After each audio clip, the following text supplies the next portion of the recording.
কালারটা দেখুন কত সুন্দর হয়েছে, কেউ ধরতেই পারবে না যে বাড়িতে এত সুন্দর বানিয়েছি। আর বাড়িতে বানানো খুবই কিন্তু সহজ, আর এই গরমে খেতে দারুণ লাগবে। নমস্কার বন্ধুরা, আজ বন্ধুরা আমি মহব্বত শরবত বানিয়ে দেখাবো।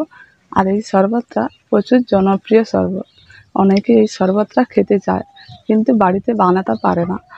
আজকে আমি এই শরবতটা বানিয়ে দেখাবো, আর এই শরবতটা গরমে খেলে মন জুড়িয়ে যাবে। অবশ্যই পুরো ভিডিওটাই দেখুন আমি এই শরবতটা কীভাবে বানাই। বন্ধুরা, আমি এই শরবতটা বানানোর জন্য এখানে আমি ঠান্ডা দুধ 1 লিটার নিয়েছি। এই দুধটা এখন একটা পাত্রের মধ্যে দিয়ে দিচ্ছি।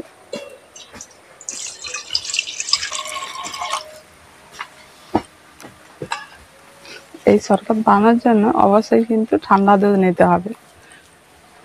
এই দুধের মধ্যে 1 ডাবু চিনি দিয়ে দিচ্ছি। 1 কিলো দুধে 1 ডাবু কিন্তু চিনি লাগবে। দুধ আর চিনি একসঙ্গে খুব ভালো করে মেশাতে হবে। এই যে শরবতটা আমি বানাচ্ছি, এই শরবতটা গরমে খেলে শরীরে এত ঠান্ডা হয় আর শরীরের পক্ষে খুব উপকারী।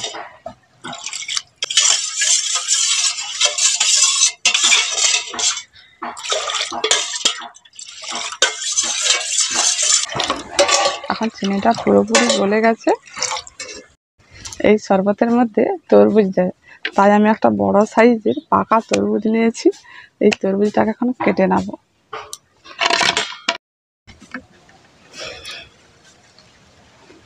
এখন তরমুজটাকে আমি হাফ করে কেটে নিচ্ছি।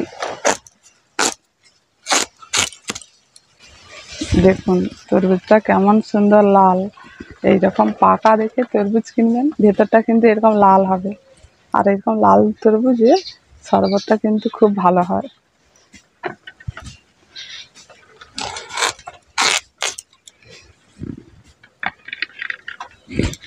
আমি এই যে তরমুজের 1 ভাগ এখন এইটাই দেব, এটা হলেই হয়ে যাবে। তরমুজটা কেমন কাটবেন সেটা আমি দেখিয়ে দিচ্ছি। এইভাবে করে কাটবেন।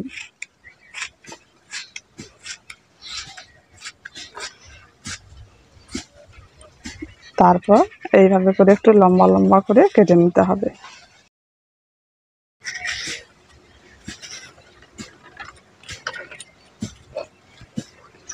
এই যে তরমুজের বিচাগুলো রয়েছে সেগুলো এইভাবে করে একটু ফেলে দিতে হবে।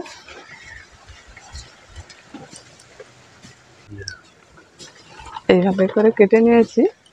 আর এইভাবে আস্তে আস্তে করে কেটে আমি এখন শরবতের মধ্যে দিয়ে দিচ্ছি।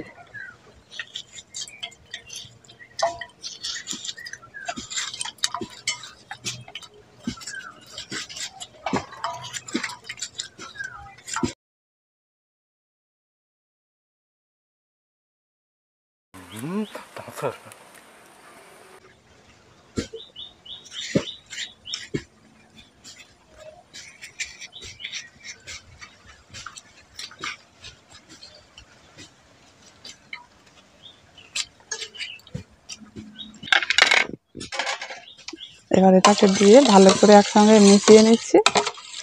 দেখুন কি সুন্দর লাল লাল হয়ে গেছে। এবার এর মধ্যে একটু রোজ সিরাপ দিতে হবে। এই দেখুন সিরাপটা আমি বাড়িতে বানিয়েছি, কত সুন্দর হয়েছে দেখুন। আর আপনারা যদি বাড়িতে না বানাতে চান তাহলে দোকানে গেলেই কিন্তু এই সিরাপটা পেয়ে যাবেন। আর এই সিরাপটা আমি বাড়িতে কিভাবে বানিয়েছি এই ভিডিওটা যদি দেখতে চান কমেন্ট করে কিন্তু অবশ্যই জানাবেন।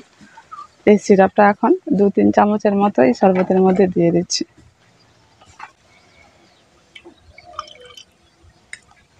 সিরাপটা কিন্তু খুব সুন্দর হয়েছে।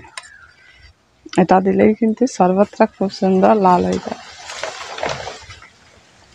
এটা দিয়ে খুব ভালো করে মেশাতে হবে। এই দেখুন কত সুন্দর হয়ে গেছে। দেখুন কালারটা কিন্তু খুব সুন্দর হয়েছে। মহব্বত শরবতের কালার কিন্তু এইরকমই হয়। আপনারা যদি একটু ডিপ কালার করতে চান তাহলে আরও 1 চামচ দিয়ে দেবেন। আমি এর মধ্যে আরও 1 চামচ দিয়ে দিচ্ছি, একটু কালারটা ভালো আসবে।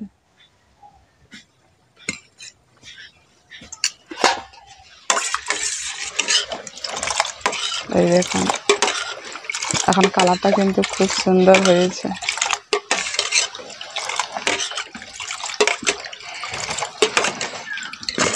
এই দেখুন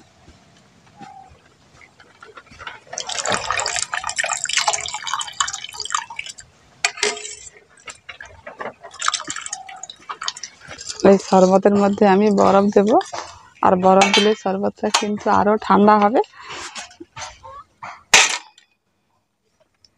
এই শরবতের মধ্যে বরফটা দিয়ে দিচ্ছি। এই বরফটা দিয়ে একটু ভালো করে মিশিয়ে নিতে হবে। এখন মহব্বত শরবতটা পুরোপুরি তৈরি হয়ে গেছে, দেখুন কত সুন্দর হয়েছে। দেখুন এখন পরিবেশনের জন্য আমি এখন গ্লাসের মধ্যে দিয়ে দিচ্ছি। কালারটা দেখুন কত সুন্দর হয়েছে, কেউ ধরতেই পারবে না যে বাড়িতে এত সুন্দর বানিয়েছি।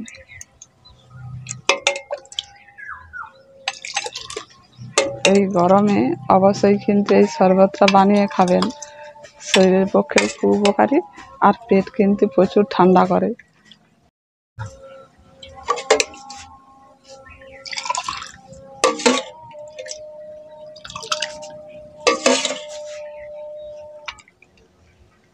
এই দেখুন এই মহব্বত শরবতটা পুরো দোকানের মতো হয়ে গেছে, আর বাড়িতে বানানো খুবই কিন্তু সহজ, আর এই গরমে খেতে দারুণ লাগবে। বাড়িতে যদি কোনো অতিথি এসে কিংবা আপনারা যদি নিজেরাও খেতে চান, এইভাবে করে শরবত বানিয়ে খাবেন, খেতে কিন্তু পুরো দোকানের মতোই লাগবে। আর এই শরবতটা কেমন হয়েছে কমেন্ট করে জানাবেন। আজকের মতো এইটুকু। এই শরবতটা যে আমি বাড়িতে বানিয়েছি কেউ বলতেই পারবে না, বলবে যে দোকান থেকে কিনে নিয়ে এসেছে।